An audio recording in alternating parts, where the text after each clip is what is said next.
Huwag mo kumanduhan, lumabas ka na, ang dami mong daldal. Opo, aalis na po ako. Hindi. Simula ngayon, matuto kang kumatok, matanda ka. Huwag mo na tatawaging Marta lang to dahil sekretary ko na siya at huwag kang magsusumbong kay Glenda, alam mo na mangyayari sa'yo. Ay hala, sorry sir, tumawag po kasi si Ma'am Glenda, pinapapunta na po kayo sa birthday ni Sir Berting. Pasensya na po talaga sa istorbo sa inyong oras ngayon. Butya, di ka ba marunong kumatok, ha? Sorry po sir, sanay kasi ako pumasok agad dito at di ko alam na nandyan si Marta. Pinapahanap din po ni Ma'am Glenda. Simula ngayon, matuto kang kumatok, matanda ka. Huwag mo na tatawaging Marta lang to dahil sekretary ko na siya at huwag kang magsusumbong kay Glenda, alam mo na mangyayari sa'yo. Opo sir, pasensya na po talaga. Sorry din Ma'am Marta. Sige sir, bihis na ka at pumunta ka na doon sir. Huwag mo kumanduhan, lumabas ka na, ang dami mong daldal. Opo, aalis na po ako. Na pa. Pasensya ka na, Marta, ang kulit eh. Wala yun, sir.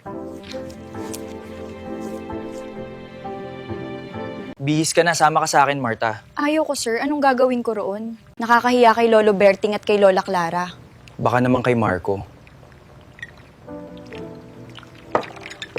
Kumapit ka maigi. Sige.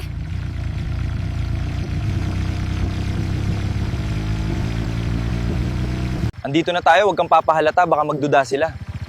Expert ako dyan.